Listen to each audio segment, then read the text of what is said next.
7公尺、宽3公尺大型的葫芦主题灯正式公开，为丰原上瓦市区最华美景葫芦墩准点亮新的生命力。对，欢迎大家一起来欣赏，多漂亮，很有丰原的味道，很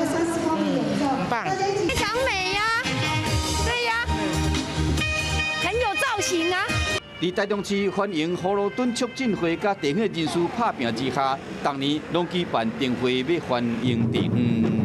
政府嘛将葫芦墩准2期工程纳入台中市水环境改善空间的发展蓝图。破狗爱撒细叶，我们经过去年的工作坊之后，也会纳入水环境的计划蓝图啊。这个葫芦主题灯会会一直持续到元宵，每礼拜六伫顶节派出所，阁有艺文响应，透过景点的串联，或者变成乡亲过年时啊游览的好所在。